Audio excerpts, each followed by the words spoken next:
everybody. Welcome to SeahawkTalk and OG Cappers Network, correct? That's right. The OG Sports Network. You got it. Okay, and 2OldladiesThatBet, but we only have one of the 2OldladiesThatBet, correct? Right. Correct. Okay. We had to bring in our Washington correspondent. Okay. Yeah, I was like, oh, that's not the same lady that I saw. So No, she has a lot more hair. I noticed that. I did notice. I was like, oh, she always has her hair done. Yeah, But it's very pink. But yeah, why don't you just go ahead and start to the audience, like what you guys are about, when you guys got started, why you started doing it? Yeah, so we basically got into the world of sports betting because my dad was a terrible sports bettor. He was the guy out there betting the 8-team parlays. We're calling the phone lines back in the day, seeing who won between, the Colts and the Oilers, all that kind of good stuff. There used to only be one game on TV. And we have, found that, we always thought there might be a better way to do things, right? Because it was always, he would call up me and my sister. We're like, 8 and 9 years old, saying, don't tell your mom, but I'm down $800. So we got to win on Monday night. And this is like in the 80s. That's a lot of money back then, right? Because he was terrible. Lot of money today. So we had to go ahead and, help him out with his picks between, the Cowboys and the Redskins. So that's kind of how we got into it from an early age.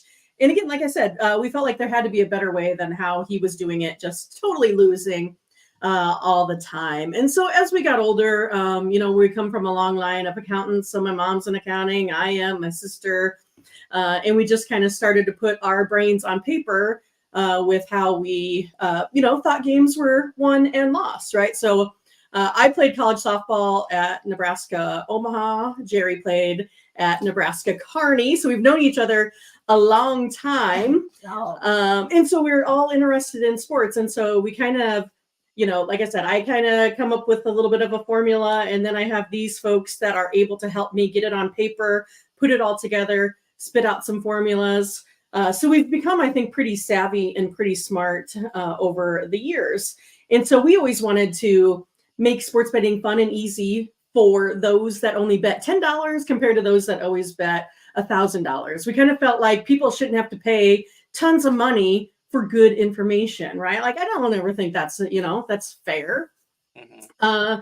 And so we also kind of wanted to make it more of the norm rather than the exception to have women become comfortable sports betting. So if they see folks like me and Jerry and Tiffany out there, other people can be like, oh yeah, like it's not that scary. We can do it. We can do this smart, and we can make money in the meantime. We're not the folks that you are going to find that give you the parlays. We're not those folks. We play lots of games. So we play volume, and we play based off of basically a sports index. And that index is, Miss Jerry's brainchild.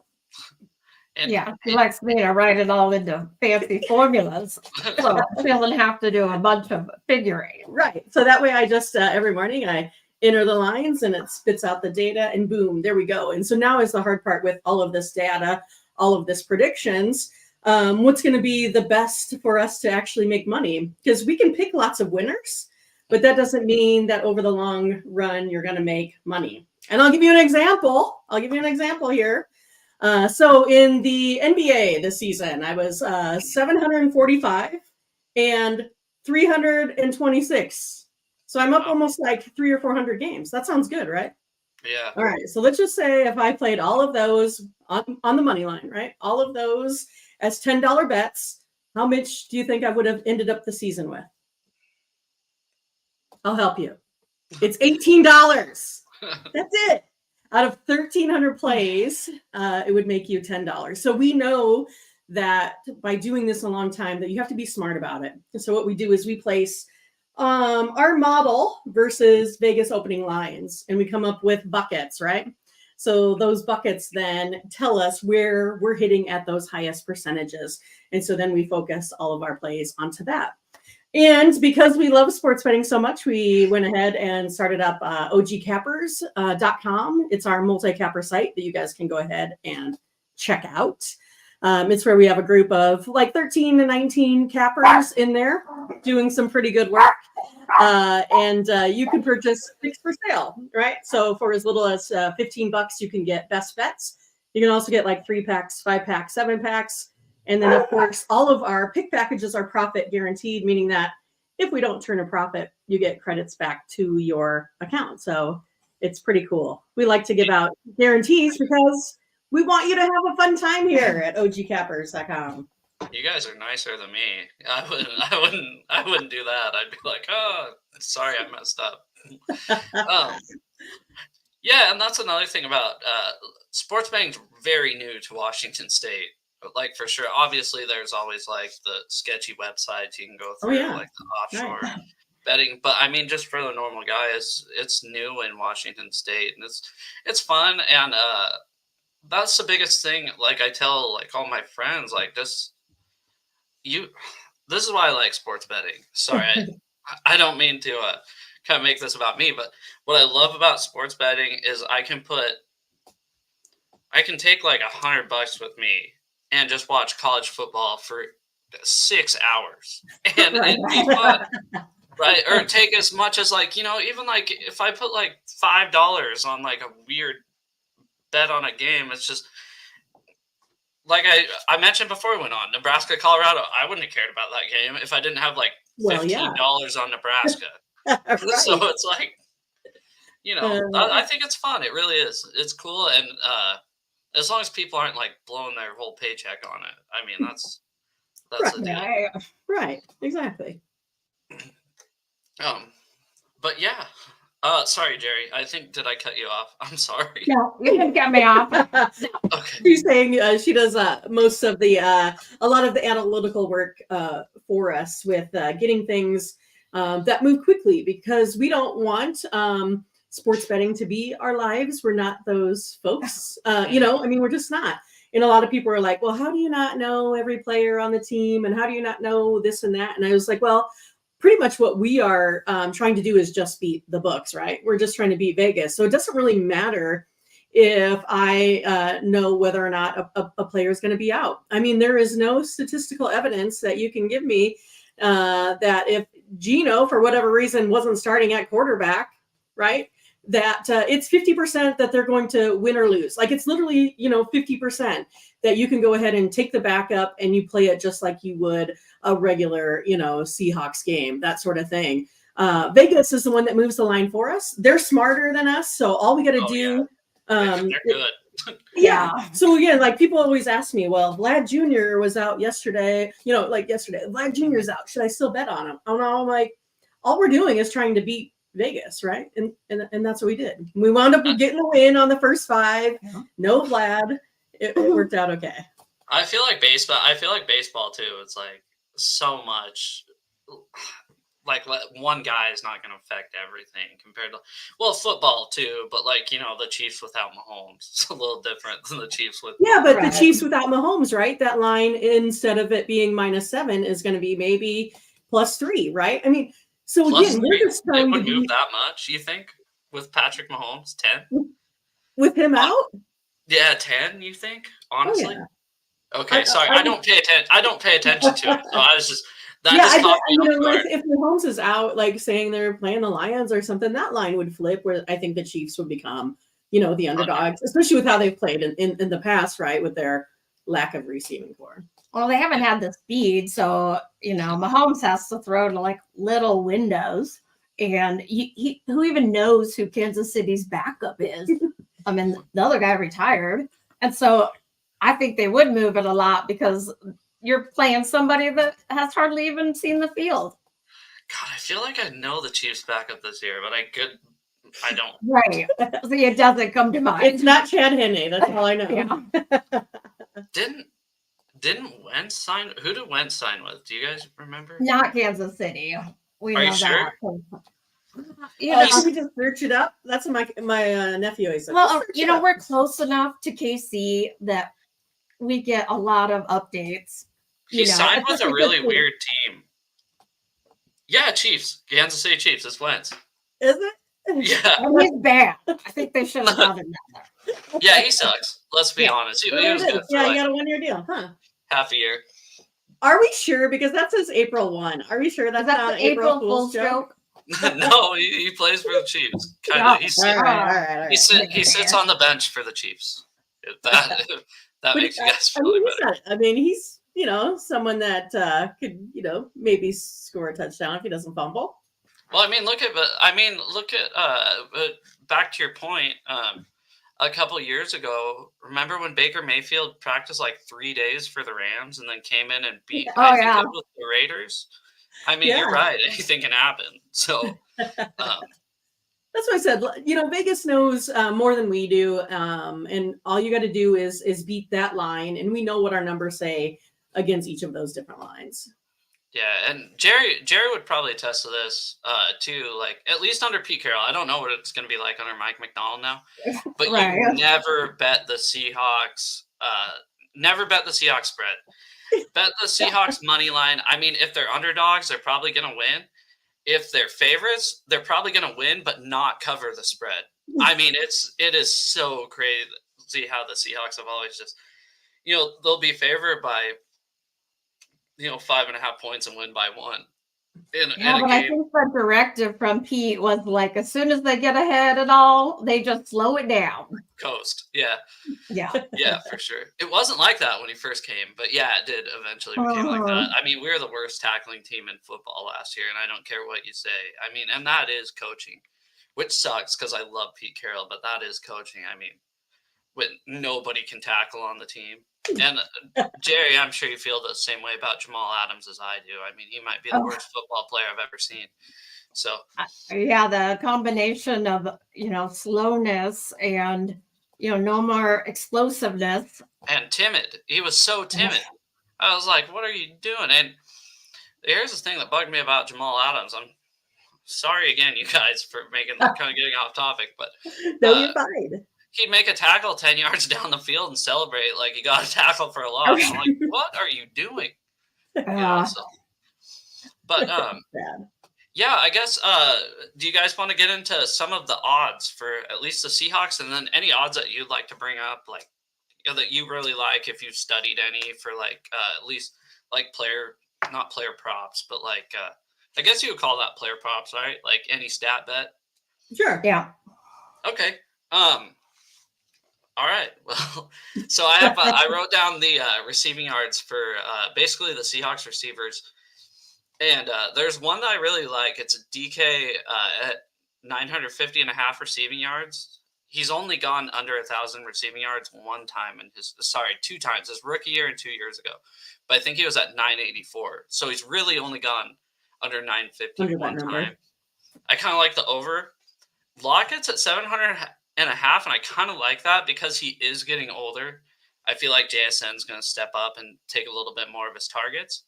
And Jackson Smith and Jigba, this one, like you said, Vegas is very smart. And I think 725 is like flip a coin whether he'll go over and under that. That's quite a step up for him because he didn't get to do much last year. They're very high on him in minicamp. I know it's minicamp and OTAs, but they're Mike McDonald and Ryan Grubb are really talking him up, but we haven't really seen anything in pads. There's been no contact, no contested catches or anything. So one that I really do like that you guys are probably going to hate is speaking of the Huskies, it's Rome Odunze. I think he's the second best receiver in the class. I don't think Neighbors is as good as Odunze. Odunze is awesome. His over-under is 675.5, and I like the over on that a lot. I think he's going to get near 1,000 yards. I know that Keenan Allen and DJ Moore are there, but I think the rookie connection with him and Caleb Williams is going to be really good. I don't know what you guys think about that. Yeah, it's going to be hard to see if Caleb Williams can stand up long enough to get him that many passes. Yeah. So that was probably the hard thing, and then you give it to 3 different people, those wide receivers each want their cut out of those plays each game. So I think that would be the hardest part for that, him getting over that kind of yardage. Yeah. I just, you see what he did at UW. And like I said, I saw it up close. I'm a homer when it comes to him. I want right. No, I loved him too. He was fun to watch. I mean, I think that's my biggest problem with betting too, you guys. Is like I'm such a homer that like that's why I won't spend big money on betting because I do it with my heart and not my head. And you Right. guys are the opposite of me. That is correct. Because she claims that I'm not a real Chiefs fan, because the Chiefs, like you talk about, are like Seattle. They do not cover the spread, like at all. Like the Chiefs cover nothing. So I bet against the Chiefs literally every week.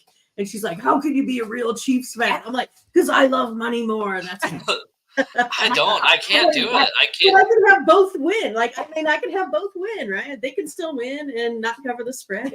It's fine. And then if I lose because they cover, well, then I'm happy, right? You guys might think this is dumb or funny or whatnot, but so what I do, like I said, I go watch college football on Saturday mornings when the Huskies aren't home because I go to the Huskies home games. Okay. And I go to the Seahawks home games too, so my falls are very, very busy. Right. But Saturday mornings I'll go to the Muckle Shoots, and like I said, I'll watch college football probably for 3 hours. I do like the 9 a.m. games. I just go in the morning, have breakfast burrito and like orange juice. And then what I'll do before I leave is I'll do money line bets of all the 10 a.m. games together. And I'll do money line bets of all the 1 p.m. games together. And then I'll do the primetime games because I think like it's kind of fun, It especially is fun, yeah. Most of them, I mean, 10 a.m. there's about 1,000 going on at the same time. So it's like, oh shoot. And I've gotten close. I've never won one because I'm not that good, but that's okay. Well, I had to explain to Mindy like what it's like to live on the West Coast when you get up to football in the morning. Like I can barely wake up at noon at my time, so I don't know. Really? how I could do, something like 10. Jeez. I don't know how you guys could start a primetime game at 8:30 at night. I'd be past right. I always feel bad though for the folks on the East Coast because they're the ones that are like, how do you go to work the next day when you've been up to like 1 or 2 watching a game, right? Well, I met somebody that lived on the East Coast one time, like at the stadium. Obviously, I met. Does like everyone go into work late? That's what I asked, and they're like, "No, we have normal." Because I'm like, "Do you guys just start at like 9, like construction workers?" Like I'm a mechanic for heavy equipment, so like I work construction basically. And I'm like, do you guys start at like 9 a.m.? Like, what time does construction start there? And he's like, nope, 7 a.m. And I'm like, God, I could not. Yeah, I don't know how they do it. But like, I'm always like, how do you like, say a party on Saturday night and then suddenly you're, back after it at 9 a.m.? I couldn't. No, 7 a.m., dude. The construction. No, I'm saying like, even like getting up for NFL Sunday. Oh, yeah. I mean, that's, I love the games at 10 a.m. So, like, I like it when the Seahawks play on the East Coast or even, like, Central Time because they start at 10 a.m. here. Yeah. And, my wife makes eggs Benedict or biscuits and gravy. Oh. And I'm not going to lie, I'll drink beer in the morning if the Seahawks are playing at 10 a.m. So, right. I'm sure Jerry knows what the beer's like over here. It's way better than any place in the. He's telling me about the Rainier beer. The commercial with the little moped. I always say it, and she's like, "What?" I'm like, this is cool. Yeah. So, how long ago did you move away from Washington? When I came out for college, so that was like 95. We're old. Oh, wow. But I did go to the Super Bowl where they beat the Broncos. Oh, really? In New York. Yeah. I wish I could have gone that. That was awesome. Fun. My aunt and uncle went to the one we lost to the Patriots in Arizona. They're like, why didn't we just fly to New York the year before? Right. Well, and because it was in New York, the tickets were cheaper because everyone was like, it's going to be bad weather. And it was only like 50-ish. It wasn't bad at all. But that's like the only reason I could afford the tickets because when it's in the nice weather places, those tickets are $5,000. Oh, for sure. And the best thing about that, I think the worst thing about that game was the score. It was awesome. From the beginning, too. And like 12 seconds in. The Seattle fans like drank so much, they didn't have any alcohol left after the third quarter. Yeah, you're not allowed to buy alcohol in Seattle after the third quarter. I don't know how the East Coast does that. That's another thing. So I've been to one game, not at CenturyLink Field, Lumen Field, whatever. I went to Green Bay last year for the Packers-Lions game on Thursday night. What were you doing there? I wanted to go to Lambeau Field. Oh, I got just to go. Okay. I got a cheesehead right there from the stadium. But yeah, it's just a totally different, like, have you been to a Seahawks game in Seattle, Jerry, at all? Oh, yeah, many. In the Kingdome, I'm assuming? Yeah, way back when. Yeah, so it was loud. So you know how loud it is here. Green Bay, I thought was going to be loud, and it, like, at least comparable to Seattle, and I went and I was like, this just isn't, this is not even close. But well, and you know, like at Kansas City, they don't like when you stand up. They tell you to sit down. I'm like, oh, that would piss me off. Yeah, no one sits hardly ever in Seattle, like, and it's your job to cheer, like. Yeah, so what you do. The Denver game 2 years ago. So I have season tickets in the same spot, and it's like, so the Denver game 2 years ago when Russell Wilson came back, somebody behind me was like, "Hey, could you sit down?" I was like, "No, like, what are you talking about? We're on defense. I'm not gonna sit down." Right. So, you're like, I pay good money for this, but it's the same way. It's like, if you're standing up on defense or on offense, people are just mad in Kansas City. They want you to, just sit down, be quiet. I'm like, what the heck? Why are we doing this?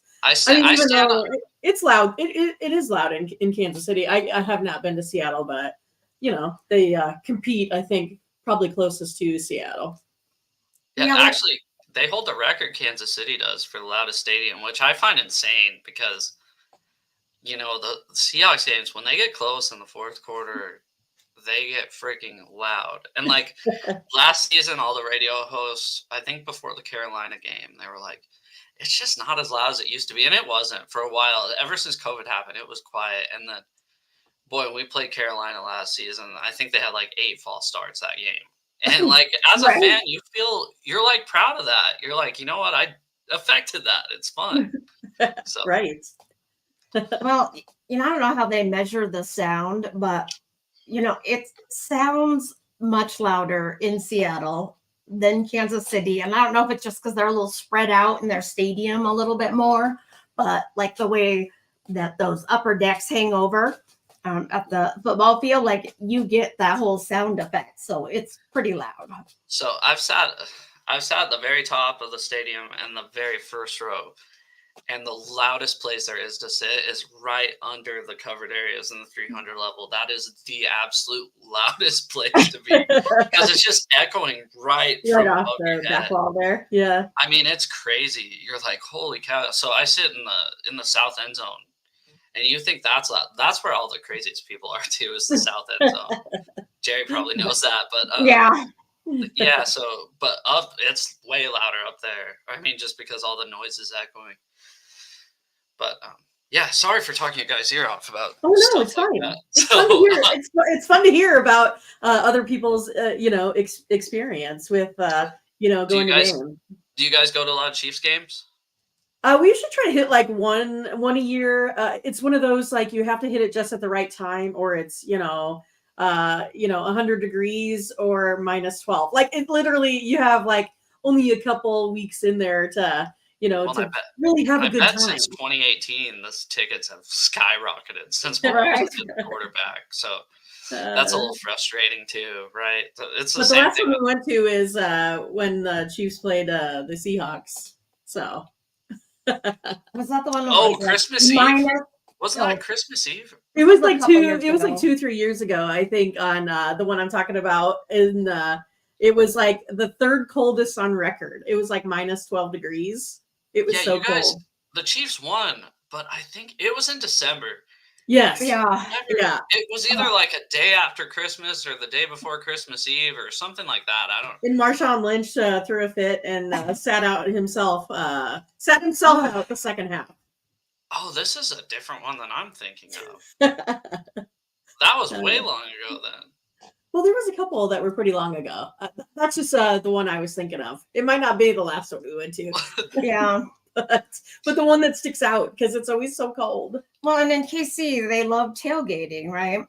Oh, that's what's awesome about the Midwest. Right. I mean, they all get there and set up their whole living room and, grill station, and they cook and play games. But it's like they wouldn't give up on the tailgate just because it was like minus 30 wind chill. So we would be standing out there and the people drinking their beer, it would freeze in the top. You know what? I don't I mind was that. like my blackberry brandy couldn't even keep me warm. That's all. And so I'm gonna be honest, you guys. I love football fans like that. That's part of the reason why I went to Green Bay, and I went during a total like yeah, peacetime see, ago. that might be a special type of cold there. I don't know. I mean, the North, I don't know if I want to deal with Minneapolis, even though they're playing indoors. But I mean, it's a special type of cold up there. And no, I I was went with surprised to find out that the Seattle weather was more mild than I had anticipated, I guess. very mild, and they talk about it Yeah. raining all the time.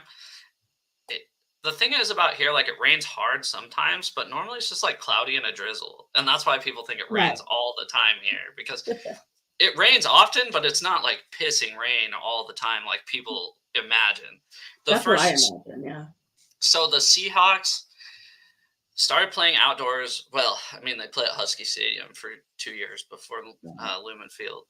So they started playing there in 2002, and they played there all of 2002, all of 2003, all of 2004, and the first rain game was in November of 2005. That's the first time it rained during a Seahawks home game. It doesn't. Yeah, see, it doesn't. Especially like February and March suck. Like February and March suck here. It's not really the fall months. The fall months are usually pretty mild. So yeah, like my favorite game to go like in the season for Seattle is like the September kind of games. It's too hot now. Like that is not hot. That like we roast out here. Like that is very comfortable. I don't like cold, so I still like it a little warm, but that's not warm compared to 100 and humidity. Yeah, no, I don't know what that's like. I don't leave the area much. I mean, I've been out of state like 3 times. So right. Yeah, it's just like a whole different kind of experience, because we're used to the dampness that you get in Washington, but like, they have tons of air conditioning in their houses around this area because it pulls that moisture out of the air. And you're like, I'm sure it's not too bad. And then you go outside and you hit like a wall of humidity. Like, yeah. Honestly, until my wife moved in, well, she was my girlfriend at the time, obviously, but I never had air conditioning in my house. Like I always had the window unit in my garage or my shop, and I was like, I'm not gonna bring it in. I don't care. It was just me and my dog at the time, and I lied. I only lived in this house with her for like 1 summer, so it wasn't bad. But the first thing, like the summer that she lived here, the first summer, she's like, we were putting AC in the house. I'm like, it's not that bad. Right. I think every car that I bought, when I was younger, none of them had AC. No, and no rust over here too. That's a big thing. The cars aren't rusty like they are in the Midwest. So well, they salt the roads, because they see out here that you don't need to miss work. They're gonna clean the roads, so they'll be starting the day before, and just it's forecasted, and so I'm like, no, we don't need to go to work. It's okay. No need to plow. Yeah, no shit.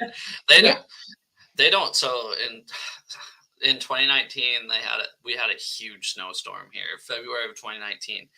Actually, the first day of it was the Super Bowl. The Patriots Rams Super Bowl is when that snowstorm started, and Washington, they don't have the equipment to keep up with the snow.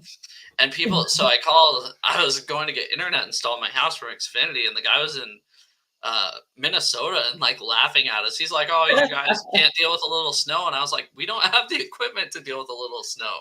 Right. I mean, Minnesota's a special kind of snow. I mean, that's where you get like 15 feet.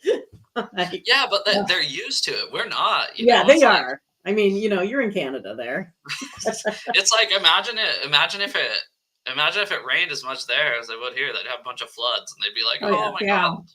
And then I'd call them up and be like, "Oh, can't deal with a little rain." So I can give it back to you. Yeah. Anyways, sorry about that tangent. How about, so I have win-loss records. Seahawks at 7.5. I think that's pretty perfect. What do you guys think? Over 7.5 wins? I like it. Just barely. I mean, like, I think we're going to be a 9-win team again. But I think we're going to be a slow start this season. It's going to be a slow start. You know, you have a first-time head coach, first-time offensive coordinator, first-time defensive coordinator, first-time special teams coordinator. So, but I think we're going to end strong, and that's what I want to see from the Seahawks. I don't really care about wins and losses this year, as long as we see improvement. I was like, are they really going to do worse than like a 9-8? I don't think so.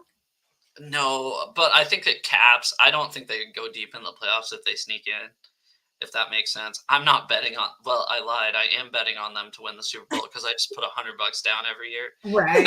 You have to. Yeah, I'd be lying if I said I'm not betting on them to win the Super Bowl. But I'm not expecting them to win the Super Bowl. Yeah, I think that they, have maybe a, new kind of life in their defense with, kind of a new coach that's taken on this sort of thing. So you're like, if we couldn't tackle for half the season last year, somebody that really specializes in defense might be able to improve that. And like offensively, we haven't changed a whole lot. Yeah, well, we're going to be a lot stricter this year on defense. It's going to be, they already talked about it. So this guy is the closest thing to hiring Jim Harbaugh you can without pissing Seahawks fans off, hiring Jim Harbaugh. So, and I've always said that ever since we hired him, because he came from the Harbaugh tree. And then our offensive coordinator, Ryan Grubb from UW last year, I mean, you saw what UW could do. They were second in the nation in passing. And I think I still have it written down from the last show I did with just talking about additions to the Seahawks. Second in passing and 12th in total offense. And that's out of 134 teams. That's not out of 32. Obviously, they went undefeated into the national championship. And here's another thing that people worry about. So they think Ryan Grubb just knows how to throw the ball. No, he'll run the ball. When he needs to. He's good at finding strengths of the team and weaknesses of the opponents. So yeah, last year with the Huskies, they of course had all those wide receivers and quarterback that were so good, but some of those games they had 250 rushing yards. Yeah, that's what I was going to bring up. So the USC game, we rushed for like 300 yards against USC because they couldn't stop us. So why try to throw the ball around the yard if they can't stop the run? Ryan Grubb's going to run the ball. I like that part. Nothing drives you more crazy when something's working and then they go away from it. The Seahawks have been known to do that. Yeah, right. Their offensive coordinators have just really, and I hate to say it because he's the one that called the pass on the 2-yard line, but Darrell Bevell was probably the best offensive coordinator we've had under Pete Carroll, because after that was Schottenheimer and Waldron. I think maybe that was it, but the last two offensive coordinators, it's either they will not stop running the football, and I think that had to do a lot with Pete. Yeah, you wonder how much freedom they got in their ratio of run to pass. Yeah, I don't think they got a lot of freedom. I think Pete was kind of holding them back because he was old. I mean, let's be honest, he was 72. Cool, yeah. He's the best coach the Seahawks have ever had, don't get me wrong, but it's just I think it kind of passed him by a little bit. So yeah, I loved his energy, but those things where they'd get up by 10 points and they were doing that by throwing, and fitting in a run, but then they just put the brakes on and do 2 runs in 1 pass, and then we're punting. Or the random timeouts and challenges in the third quarter with like 14 minutes left in the third quarter. He's calling a timeout on 2nd and 11. You're like, what? Just take it. And then we only have 2 timeouts at the end of the game. And you're like, boy, that third would have been really nice. Right. So, yeah. But, I mean, part of that was Russell for a long time. You obviously saw it when he went to Denver. He sucks. He sucks at pre-snap. He's terrible at getting the play out and stuff. Well, they knew that and, made everything work for him, because exactly. He got some of those deep passes because of the routes that they ran and the constant running game. And he had these wide open people to throw to. Mhm. And he knew the play. They just said, this is the play, just follow it. Yeah, it's simple. And then especially with Sean Payton. Yeah, that was not going to work. No, I didn't think it'd be that bad though. And I was rooting against him all year. I don't like him. Oh no, Oh, we're me not neither. fans. I don't Never know. have been. My most popular YouTube video actually is just making fun of Russell Wilson. And, I feel now like there's some good material there. yeah, and now a bunch of Steelers fans are like pissed off about it. I'm like, you guys hated him just as much as I did a year ago. Right. Right. I thought that was a very odd move, but whatever. You know, it makes sense. $1.5 million for a quarterback that if he sucks, you can just bench him. And Yeah, I mean, yeah. Cordarrelle Patterson all over. Well, then they got Justin Fields. So. Oh yeah, what do you guys think of Fields? I kind of like him. I think he's a super athlete, but when it comes to quarterback and you need to hit people in stride and throw that early, anticipate, I didn't see that enough of that. No, I didn't either, but boy's exciting to watch. I feel like I'm trying to give him the benefit of the doubt. But he's very exciting, like that's what I mean. Run pass options and stuff. So yeah, he's really fun to watch. I don't know if I mean, they have a good quarterback. They either have a really good or a really terrible quarterback situation in Pittsburgh. Right. Depending on how you look at it. I'm usually a glass half empty kind of guy, though, so probably. What did you think of Michael Penix going to Atlanta? I loved it, and I think. Oh, don't laugh at me. No. I think he is I am laughing for Kirk Cousins. No, I'm just saying, I think besides Michael Vick, he might be the best pure left-handed passer I've ever seen. I think he's great. I mean, Steve Young too was pretty decent. I mean, they're kind of in that same. And it's category. not the fact that he's left-handed. Take that out of the equation. But he hits everyone. He doesn't miss. He throws the most beautiful ball out of anybody in the class. Yeah. But I always think it's with baseball, right? You got those lefties that just their swing just looks better. Ken Griffey Jr. Yeah.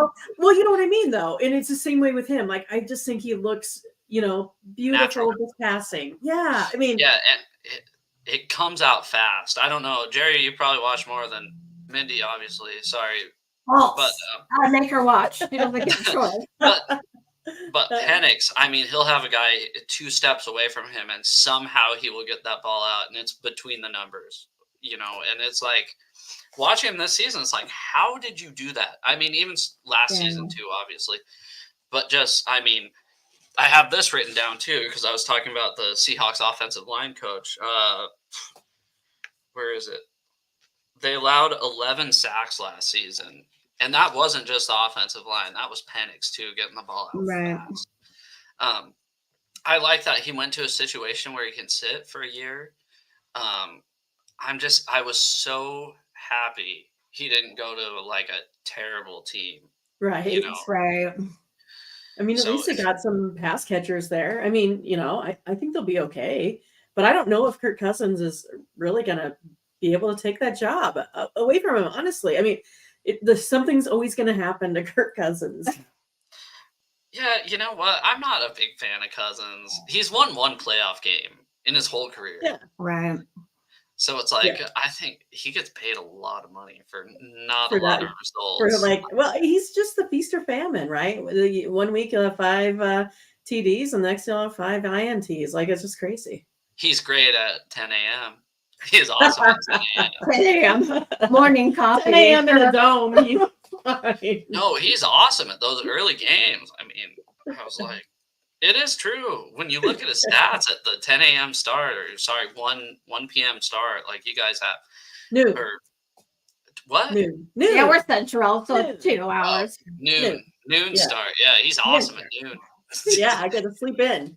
I mean, but look at his record in prime time. It's holy cow, you kind of can't hide from that. He kind of fades under the bright lights, melts. Well, and it was with multiple teams, so you're it's been shown twice. Yeah. I don't hate Kirk Cousins at all. I don't hate. I think that people thought nothing of him for a long time. And then for some reason, these last 2 seasons, they're like, "Oh yeah, Kirk's the man." I'm like, "Is he though?" Because like, I just see him I as just like think they like him from the HBO show. That's all. That's all I ever hear. Like, oh, that's when I think it started. he's just such a nice Oh. guy. So then they start rooting for him. You know what I mean? Well, it's just I think Geno Smith is good as Kirk Cousins. I think they're both average quarterbacks. Sure. Like, I mean, I don't see Like a huge Matt discrepancy. Ryan. Matt Ryan's done. They're both better than Matt Ryan. Matt Ryan has been my full-time nemesis. Matty Ice. Oh, he's been your I nemesis. always hated that guy. He's the worst. You know why I didn't like him? He always looked like a guy that would wear a visor. You know, he's kind of had that shaped head. With the puffy hair. Yeah, exactly. Like the Huskies' new head coach, Jed Fish. Looks right. I mean, if there's one guy that looks like very practical, he looks like a used car salesman. I mean, Jed Fish. I don't trust him that much, but if he turns out results, that's fine. Okay, I'm gonna look up the Husky schedule. But do you guys have any like sleeper teams that you expect to make like a deep run into the playoffs this season, or that you guys think? Are we talking college or pro? You know what? Honestly, I was talking about NFL, but if you have some college sleeper teams too, I'll take them. I wasn't sure if you said you were looking up the Husky schedule, so Yeah, I wasn't sure. I am. That was my fault. Switching gears yet or not. Sorry. Do you guys have any sleeper teams though in general that you think could make a deep run? I mean, for me, like I don't see a lot of change at all. Because when we were talking about this, show, and we were kind of going through what these futures look like, right? So you're trying to place teams in their divisions according to odds, right? And so we were looking at some and we thought a lot were pretty interesting, right? So we pretty much, it looks like we would say Seattle would probably be like third in their division, right? So we would take some money on that. And you're like, well, how are, Ben Kopp's Panthers gonna fare? Probably not well, right? I mean, so we were kind of, looking at, we can just take, teams that will not win their division out there. So there's a lot of those kind of fun props too. I think Jerry had some others for you. Yeah, I was like, you could do like the Cardinals for pretty good odds for getting fourth in that league. And what are they? The only thing they can possibly get is third or fourth. Like, I don't think they can beat enough of anybody to not, to get higher than that. So you're like, that's like a 50-50. What were the odds? You're looking at, you're getting pretty good odds. It's the same thing. Like, are the Bears going to be able to get past anyone? Probably not. I mean, I still think they're going to be probably the seller in their division. So some of that, I think there is actually like decent plus money, or they're sitting at like minus 180. Like, that's something that like, I don't play a lot of futures, right? Because I always feel like my $100, I could be, playing that over the next couple months instead of waiting for, a championship. Right. So I feel exactly the same way as you. I'm an instant gratification person. I know I'm going to lose anyways. That's a difference. I'm going to compound it. I'm going to compound it and keep it going. Right. Instead of waiting for something clear out there.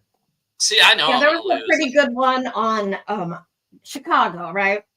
Mm-hmm. Caleb Williams is new. They're missing, good protection. And you could do yes to make the playoffs or no to miss the playoffs. And right when I looked at it, they must think highly of the Bears because you got real good odds on that. And I don't see it happening over Green Bay and Detroit. Yeah, it was like plus 100 on the Bears making the playoffs. And I just don't see where that's gonna come from. Yeah, I could see it like a 7th seed they sneak in. Like I definitely could. Like, I don't know, because you just don't know what Caleb Williams is going to do. So have you heard about his practice? No. See, I don't trust that either right now. Because remember when Jamar Chase was a rookie and everybody's, oh, he can't catch a ball. I mean, he can't even catch a ball. They drafted, they spent a first-round pick on him. Now you're looking at it like, yeah, I think it was worth the first-round pick they took Jamar Chase with. Right. So, I don't know. It's so early to like. That's why it's so hard at this point. it's I mean, it's June 13th. I mean, we're still waiting a month and a half for the preseason. So it's just hard, even training camp. Like, at least I want to see like a little bit of contact, a little bit more of a game atmosphere before I really judge the rookies, if that makes sense.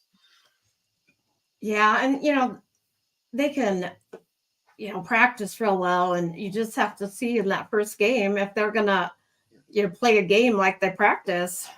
Yeah, because Caleb, I mean, like, I'm sure you've seen it. Like, he has made some incredible plays. I mean, like, plays that you're like, he is the most talented quarterback in the class. Even though I'm a Penix fan, Caleb Williams, hands down, bar none, the most talented. Is he going to make the right decision? Because there's no doubt about that he has the talent to be number one overall. But it's just the decision making. I think that's what makes or breaks the Bears this year. But it's a hard place to play there. I mean, it's windy, it's cold, it's nasty. The fans look hate at their you. history of quarterbacks. I mean, yeah. They're the only team to never have a 4,000-yard passer. I mean, Right. the Jets have one. The Jets had Joe Namath. The Bears have one. We're going in the way back machine. Yeah. I just think that how is Caleb Williams gonna win that locker room over? By painting his nails, I don't know. Right. You come in having come out of your huge NIL deals and all that money, and you're living in your huge apartment. Well, the rest of us went to college and had to live in the little dorms. And it's like, how is he going to, with, those, people that have been around for a while? Like, is he going to put all that work he needs to in to win them over? I think he will. I don't know. And I think having Rome there is a good rookie to have, because like you guys know Rome Odunze, I mean, he might be the most, other than Marvin Harrison Jr., I think he's the best receiver to come out in years. Honestly, and I hate Ohio State. So I'm not being biased at all. But I really think he's the second best, but you don't hear anything from him. You only positive. He's very soft-spoken. He's very genuine. I think having him around Caleb Williams to where they can kind of grow together, I think Rowan will be a great influence on him. I'm happy they didn't pick like a cocky receiver. I think DJ Moore is kind of level-headed. I don't know a whole lot about DJ Moore. But Keenan Allen definitely has a great attitude, playing on the Chargers for so long and they haven't done anything. So, I mean, I don't know. I think it might be really good. I think they might be really good. Not this season. I still think they're going to have some struggles. Like, their defense isn't that good. No, I have more faith in them than some people, and I have less faith in them than some people, if that makes sense. Some people are super high on the Bears. I'm not like ready to crown them as division champions. But yeah.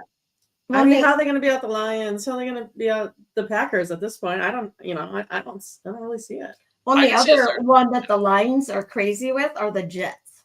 And I don't get that either. Like, they are, tons of, like, you just look at how much they're favored by Vegas. It's crazy. Like, what wide receivers do they have still? Garrett Wilson, that's about it. Right. The Jets are another one. Like, we haven't seen Rodgers play in over a year. Right. I don't know how you guys feel about Rodgers. I've never liked him, so I'm kind of rooting against him. But are we really going to see the Jets offense take a huge step forward? Rodgers is how old this year? 40? I don't know. I don't see it. He's close. Yeah. Their defense is lights out. No joke. The Jets defense. Right. You guys are bettors. If I were to pick every Jets game, I'd just take the under on every game that they play this year, because their defense is freaking awesome. But their offense, I don't know how much I trust it. They have a good running back. Well, that would help you get to the under that way. Exactly. Yeah. Anyways, I'm so sorry for wasting so much of your guys' time here. No, we're fine. It's fun. I enjoy it. We're doing great. So, the Huskies, 7.5 wins for them as well. I'm going to go through the schedule. You tell me win or loss, okay? Okay. Pretty simple. I mean, they have They have 20 new starters out of 22. I mean, they're Right. Yeah. Weaver State. That's a win. Yeah, I'm good with that one.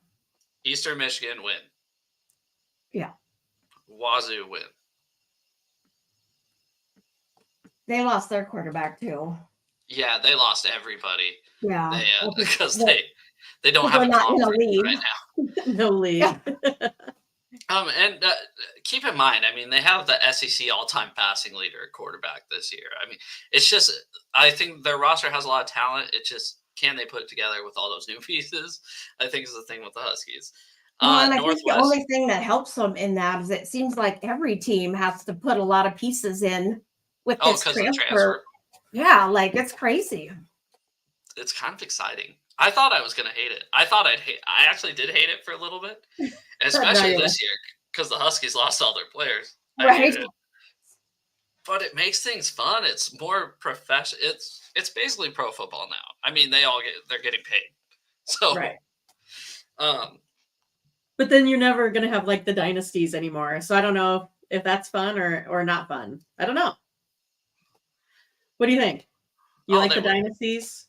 Oh, no, I think. But do you want like another Alabama in there? Do you want another, Georgia, USC? I mean, no. So here's that's why I'm so happy about the 12-team playoff is because a team could sneak in, and if a team gets hot at the right time, just like the NFL playoffs, right? Yeah. I mean, the 07 Giants were not better than the 07 Patriots, but they were hot at the right time. Right. Know? So it's exciting. I mean, if I was a Patriots fan, I wouldn't like it, but they got enough rings. I don't think it matters. All right. Next. Northwestern. I think that's a winnable game. Yeah, they're stinky. No. So that's 1, 2, 3. That's 4. At Rutgers. That one's tough. That's going to be our first time traveling to New York, but I could see him pulling it off. Should be able to beat Rutgers. Yeah, that's what I mean. Starting off 5-0. Now, here's where the schedule gets tough. Michigan at home. I think we're 9.5-point underdogs on that game. Yeah. And I think that's a very favorable 9.5. Right. I think that's going to be a rough one. Here's one that's close to you guys. Iowa. What do you guys think about Iowa? Because that'll be a tough game too. It's going to be interesting to see what Iowa can pull off because they're going, brand new offensive coordinator. So it's going to be interesting to see. I mean, but they do have that defense. I mean, not much is going to change there. Yeah. You know what I mean? So it's going to be, who can score 10 first, right? Who can score the least? Yeah, it's unless like last year, if your team could find a way to score 10 points on Iowa, you were going to win because their offense only went backwards. Dude, I know, that was crazy. It's like they might as well not even had an offense and just punted it every drive. Just wait if their defense can win it. Yeah, it's bad when your goal is to score 22 points a game. No, I don't think the goal was that much. I think it was like no. That's what they wanted. Like before the season started, Iowa wanted to score 22 points per game. Like that's what they literally came out into the news and said. Well, it was their offensive coordinator. They said that he had to win. He had to get his team over that to keep his job, and they did not. So he's. I don't think they did. So I think we got a good shot at beating Iowa, actually. At Indiana. That's going to be a good game, I think. But the problem is it's at Indiana. I think that's the problem with at Iowa and at Indiana. I think we win one, lose one. It doesn't matter which one. I just think we split those two. USC at home, I think we drop it. You guys agree? Well, I think that, they I don't feel like USC did a whole lot last year, and they had Caleb Williams. So what are they going to do this year without him? The defense was their problem. Just as Iowa's offense was the problem. Couldn't stop a nosebleed. I mean, it was probably the worst defense of all time. So I don't know. I think it's real hard to know if USC will rebound and be that more dominant team, or like last year where they just went on a downhill slide and ended bad. Yeah, pretty shitty. Yeah. Sorry. At Penn State, we lose. Yeah. Versus UCLA at home, I think that's a W. And then at Oregon, I think they finally beat us for the first time. I'll say it as it's so. No Bo Nix. No, they're gonna be damn good this year. I think Oregon is. So that's 1, 2. You don't have to play Nebraska this year. You guys are lucky. I wouldn't say Oh lucky. yeah, right. Like they're unlucky. Do you want to know an interesting fact about the Huskies? Yes. So the loudest college football game of all time, decibel recorded, was at Husky Stadium in 1992 when we beat Nebraska. Yeah. You probably lost. What? We didn't lose to anybody. No, the Huskies in the early 90s did not lose to anybody. Purple paint. Yeah, they kicked Nebraska's doors in the Rose Bowl. And then, they came back in 92, obviously after we won the national championship or split the national championship. And then that was your 0-12 after that? 0-12 and 08, yeah. And I'm proud of it. Not a lot of teams can say they win 0-12. Actually, none in the Pac-12's history except the Huskies. But and if you're going to be bad, you might as well be the winner of bad. Yeah. I watched a college football video the other day. It was like finding the worst college football team of all time. And the 2008 Huskies were actually second worst of all time. And I was like, he's gone number 1. You can't get worse than that. Well, I know. You know what's awesome though? Nebraska wasn't the second worst of all time. You didn't get to see your team talked about in that video. I did. Right. You're wearing it as a badge of honor. Is that it? Why? I mean, why not? Why not? We've obviously turned it around since then. I mean, we were in the national championship last year. So. Oh, funny. That's true. No, I was trying to think. What was it? So it was in like what? When was it? With Nebraska went, and what was it? Washington was like number 5 in the nation. That was like late 90s, right? Went up there and beat that one. Trying to think who was quarterback at the time. Tuiasosopo? Heward. No, it starts with L. For the Huskies? Yeah. Jake Locker? Yeah. Oh, no, that was after our 0-12 season. Nebraska versus Washington. Like we were getting better then. Yeah, that's when we had Sarkisian. I have to look at the Nebraska football history now because I can't remember it. That's funny. Hey, who's your favorite Nebraska player of all time? Of all time, Roger Craig is my fave. Mine's Grant Wistrom. That's a good. I mean, I didn't think about that. I'm sorry. I should have. Yeah, so his daughter is playing volleyball for Nebraska now. Oh, really? Yeah, I didn't know that. He just played for the Hawks in 04. Yeah, he was good for you guys. Scrappy, could get around the edges. I loved Grant Wistrom. I have 2 of his jerseys, the 96 and the 98. So yeah, Grant Wistrom. Oh, that's funny. But yeah. I don't know. Do you guys have anything else you want to talk about? I have some playoff odds, and I mean, we don't have to get through it if you guys don't want. It's up to you. Oh, just go ahead. Okay. We're ready. Okay. The Seahawks playoffs plus 184. I think I'm staying away from that, guys. I'm going to be honest with you. And I'm a diehard Seahawks fan. That's not good enough odds for me to put serious money on it.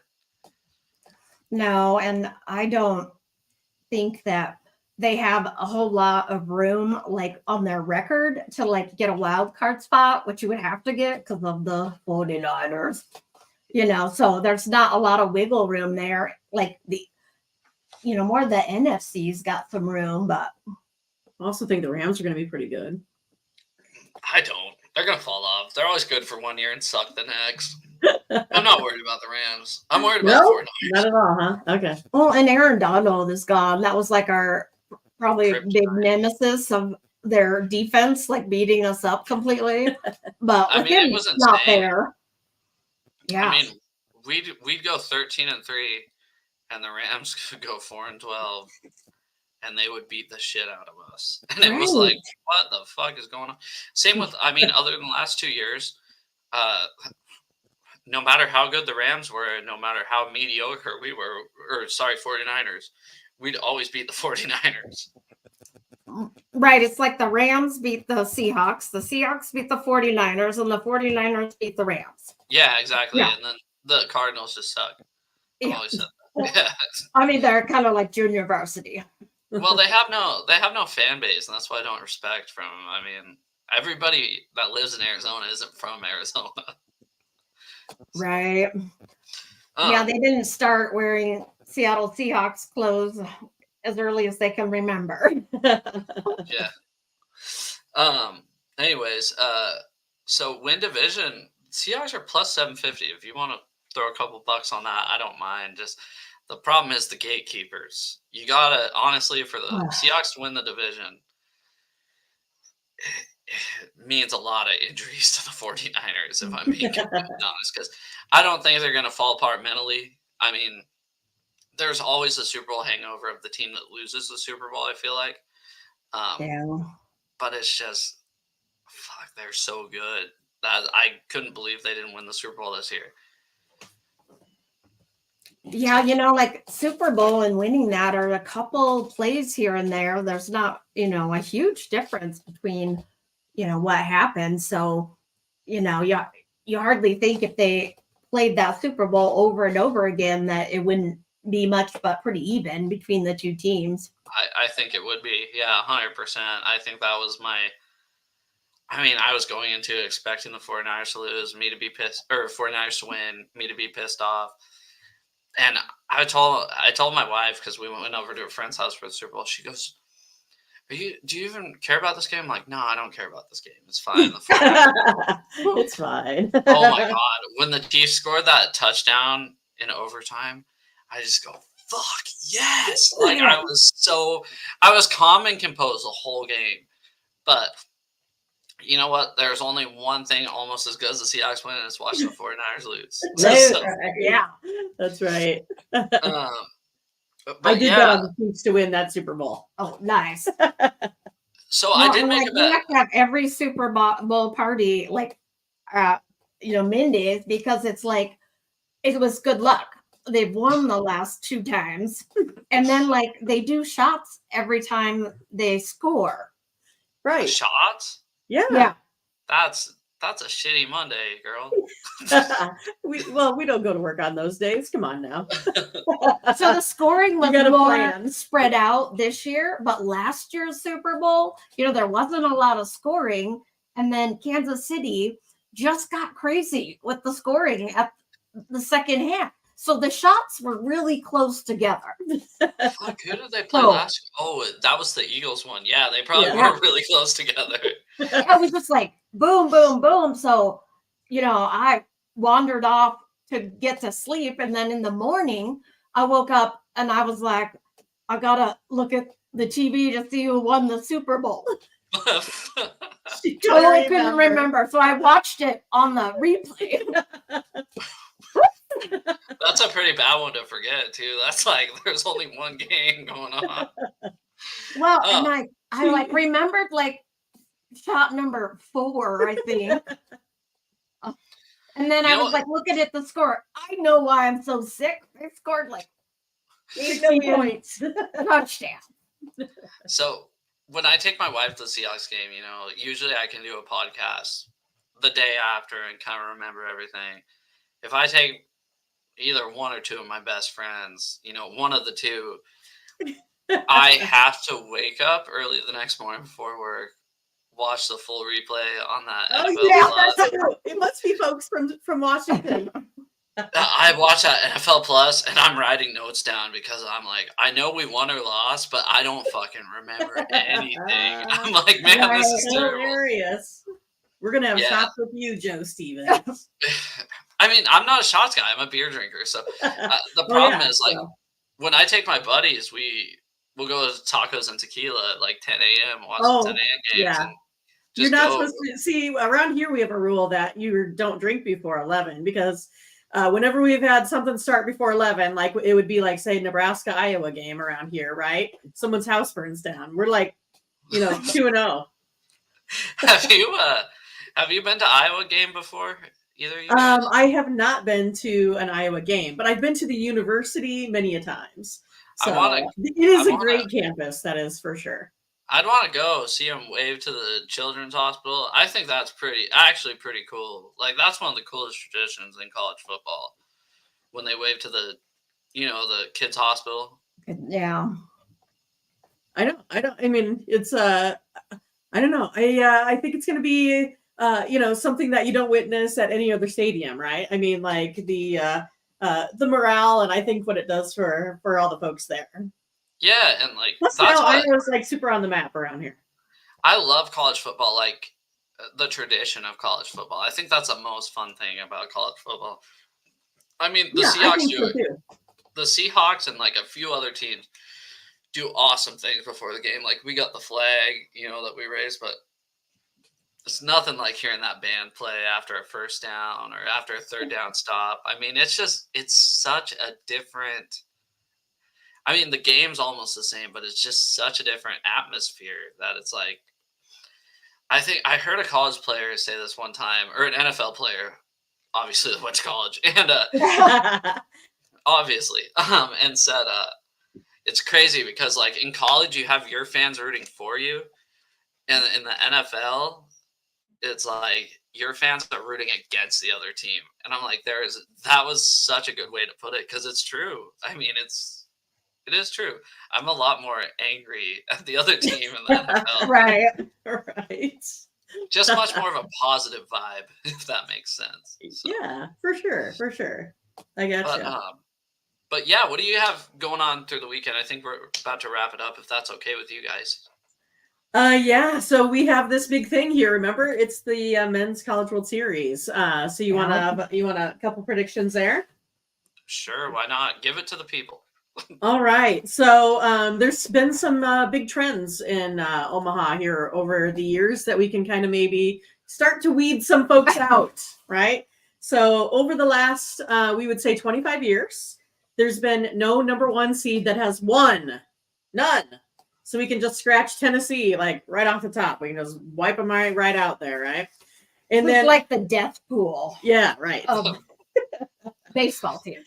Right. And so then in 18 of the last 24 World Series, if you did not go undefeated in your region, you also did not win the College World Series. So that takes out North Carolina. It takes out Florida. And then also you have no number one or no team that's never been there before has gone off and won it. So that was Kentucky. Boom. And so, I mean, we're kind of left then with only a couple. And the way I see it is, it looks like Virginia right now, they're plus like 1,100. You could go ahead and get them right now, plus 1,100 as my underdog to win the series. And then also, if I'm going to pick a favorite, I know everyone's like, Mindy, there's so many injuries, but I like Texas A&M at plus 350. They're the number 2 seed coming in on this one. But if we're looking at the start of the week, so tomorrow's games, I'm going to go ahead and take Virginia plus 115, give me a little bit of plus money. I'm going to also take Tennessee, even though I don't think they're going to win the whole thing. I'll take them to beat Florida State right away at minus 170. I think it's a pretty good price. And then on Saturday, then we're going to go ahead and take the other underdog in the morning. We're going to take NC State over University of Kentucky. And then I'm going to take Texas A&M versus over Florida at minus 190.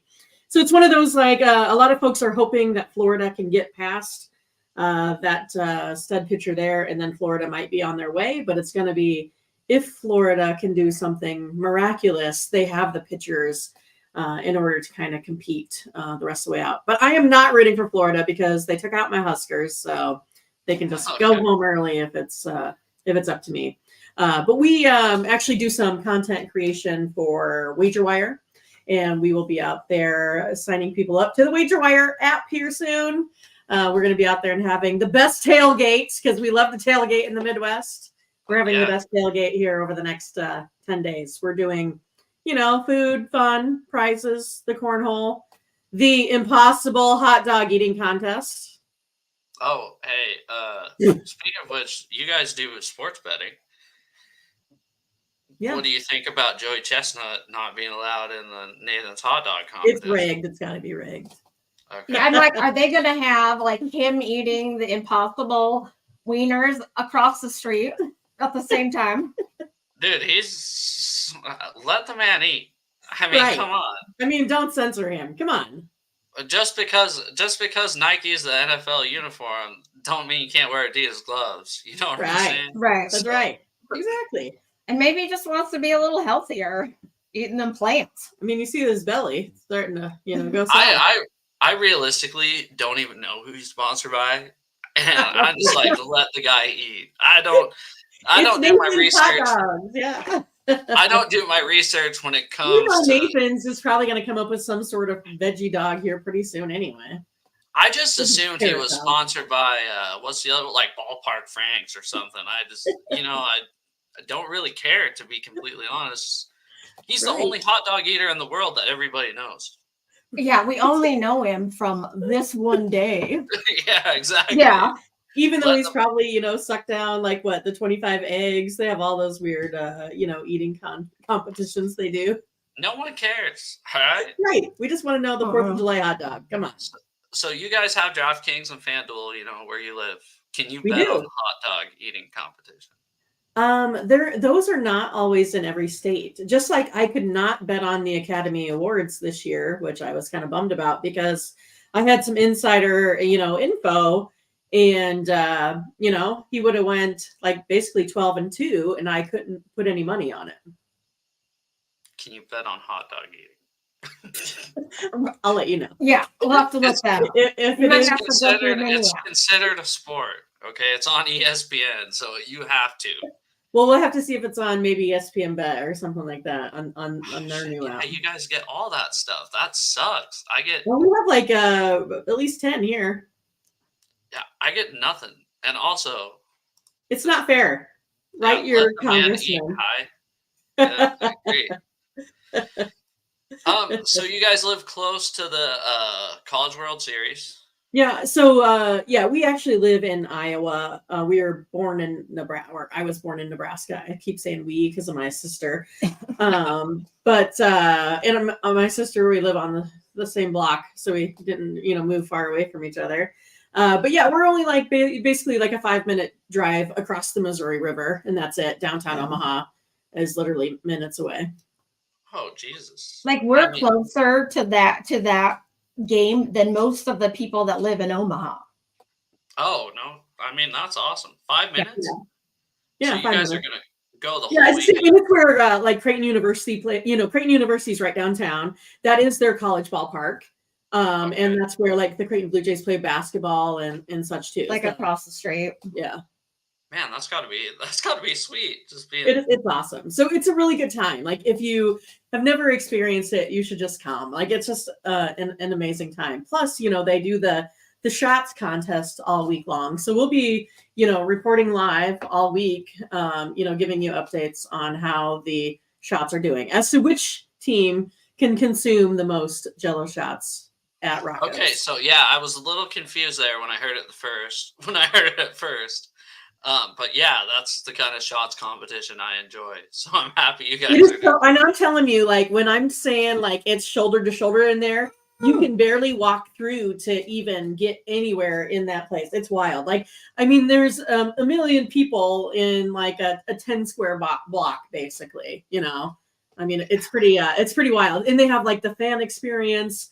They have the NCAA like kids area, Like baseball village. yeah. And I mean, like it's just a really like they got Ferris wheels down there. I mean, it's just a really good, fun, good time. And everyone likes to, tailgate and camp out. They have like the Dingerville with the RVs and all that kind of stuff. Sounds like a hidden treasure. I've never even heard of this, to be Yeah, so you have to watch this week, and then also, like I said, if you follow WagerWire on X, right, you'll see us down there. I haven't updated my phone, so it's still Twitter to me. Okay, But so yeah, No Twitter. But how long ago was that? but also we should be having it on OG Cappers on X as well as 2OldladiesThatBet We'll all be Okay. there. Well, I mean, it's everybody all in the us. I mean, we just are multifaceted folks. everybody in the chat, make sure to go follow 2 Old Ladies That Bet. Yeah. And there's only one old lady that bets on here right now. Yeah. The other one is up the street, getting her beauty sleep because we got to be down there at 8 a.m. And then OG Sports Network. And Yeah, is there on any other place? YouTube, OG Sports Network. That's right. And then on Twitter too, right? Correct. Okay. It's OG Cappers on Twitter. That's right. Yeah. Okay. Yeah. Well, sweet. So that way you can find a little bit of everything that you like. All right. Well, yeah, everybody in the chat, make sure. And thank you guys so much. Yeah, we Thanks for appreciate it. It was everybody that fun. watched, comment. Have a good one. All right. All right. See ya. Bye. Bye.